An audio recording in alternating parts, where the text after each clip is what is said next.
कीर्तन भजन हनुमान चालीसा के द्वारा मंगल कामना की प्राप्ति आत्मनिर्भर एवं सशक्त बनाना संगठन का मुख्य उद्देश्य। प्रमोद कुमार दुबे, राष्ट्रीय संगठन मंत्री, पूर्वांचल राज्य ब्यूरो चीफ। सुनील मणि त्रिपाठी की रिपोर्ट। गोरखपुर से गोरखपुर, पुरानी विरासत और परंपरा को संजोकर रखना आज के युवा वर्ग का उत्तरदायित्व है।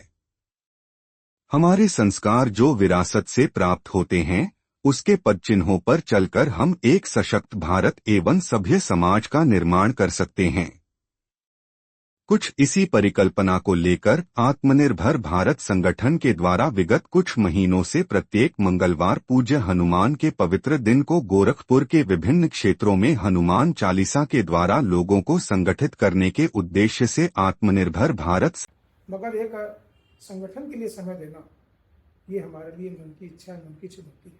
उसको स्वीकार करके सबके मन में ये जगह, हनुमान जी सबके मन में जगह, सबका कल्याण हो, सबका मंगल हो और सब आत्मनिर्भर बने। इसलिए कलयुग के जो देवता है वो अपने पंचमुखी बने।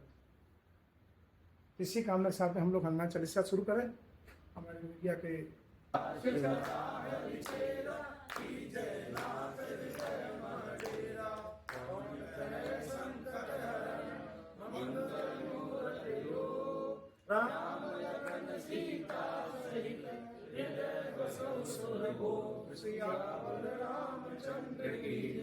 पवन सुत हनुमान की जय। बीच में सक्षम के और आत्मनिर्भर भारत एक संगठन है, उसके यहाँ के हमारे बीच में एक सदस्य उपस्थित है, प्रमोद कुमार दुबे जी। आइए पता करते कि इस संगठन का क्या उद्देश्य है, आज के परिवेश में संगठन क्यों जरूरी है। क्योंकि हम भारत तो चारों तरफ बदल रहा है, आर्थिक हो, राजनीतिक हो, सामाजिक हो, शिक्षा का क्षेत्र हो, खेल का क्षेत्र हो, लेकिन आज के परिवेश में यह क्यों जरूरी है। क्या संगठन बनाने से हमारे उद्देश्य की पूर्ति हो सकती है, आपसी भाईचारा बढ़ सकता है, राष्ट्र प्रेम में बढ़ोतरी हो सकती है। आइए इसके बारे में पता करते हैं। एक परिचय प्रदान करें सर। मैं प्रोफेसर प्रमोद कुमार दुबे जी। मैं राष्ट्रीय संगठन मंत्री आत्मनिर्भर भारत। जी। तो सर ये संगठन का अस्तित्व कब आया।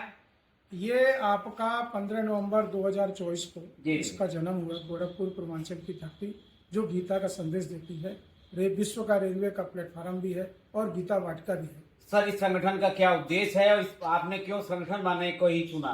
पहले मैं आपको धन्यवाद दूंगा जी कि आपके माध्यम से पूरे भारत जनवासी जो 1.5 अरब का है, वो उनको आत्मनिर्भर बनाना, आर्थिक दृष्टि से मजबूत करना, शैक्षिक दृष्टि से मजबूत करना। जब पढ़ा लिखा रहेगा तो भी आगे बढ़ेगा। आदिवासी, गिरिवासी, जनवासी, सुदूर क्षेत्र में जो भारतीय रह रहा है, उसको जब तक हम शिक्षक दृष्टि से, आर्थिक दृष्टि से मजबूत नहीं करेंगे, तब तक हमारा आत्मनिर्भर भारत बनना अधूरा है। उसको पूरा करने में केंद्र सरकार, राज्य सरकार और हमारे जो भाई बंधु हैं, इसी कारण हमने आत्मनिर्भर भारत बना करके सरकार की राज्य योजनाओं, केंद्र की योजनाओं और जो भी हमारे बंधु इसमें आते हैं, सहयोग करते हैं, हर दृष्टि से उनका अभिनंदन करते हुए सभी भारतीयों को आर्थिक दृष्टि से, शैक्षिक दृष्टि से, सांस्कृतिक दृष्टि से, सामाजिक विकास करते हुए उनको समावेशी आत्मनिर्भर भारत बनाना ही हमारा मुख्य उद्देश्य है। अंतिम भारतीयता। सर अभी देखा जा रहा है कि युवा पीढ़ी जो है हमारी कुछ विरासत, कुछ परंपराओं को भूलते चली जा रही है। अभी जैसे मैंने देखा कि आपने मंगलवार के दिन था हनुमान चालीसा का पाठ किया, तो युवा लोगों को किस तरीके से आंदोलित किया जाए कि अपनी पुरानी विरासत और परंपरा का निर्वहन कर सके, उसको सजो कर रख सके, इसके लिए युवाओं को किस तरीके से तैयार करना। मैं आपको एक धन्यवाद दूंगा कि एक इतिहास में जाएंगे। युवा शिवाजी ने हनुमान जी का मूर्ति रख करके जगह जगह युवाओं को व्यायामशाला के माध्यम से सशक्त योद्धा बनाया।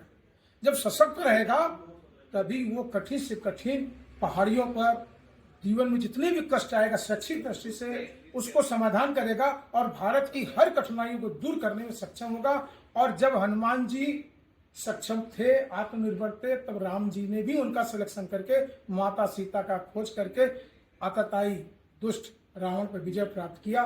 तो जब राम जी ने हनुमान जी का सहयोग लिया तो ये सर्वशक्तिमान है। इसलिए आत्मनिर्भर भारत में भी सांस्कृतिक प्रकोष्ठ के माध्यम से हर मंगलवार को मंगल कामना करते हुए हनुमान चालीसा का कार्यक्रम शुरू।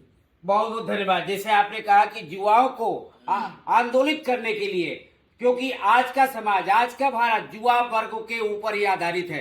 हमारे विवेकानंद जो शिकागो में गए और अपनी विजय पताका फहरा कराए, तो मैं सभी आपके सभी सम्मानित सदस्यों का दिल से आभार व्यक्त करता हूं कि जो इस पवित्र आज मंगलवार के दिन के पर्व पर आप सभी को एक तरीके से एक संगठन के रूप में जोड़ने का कार्य किया।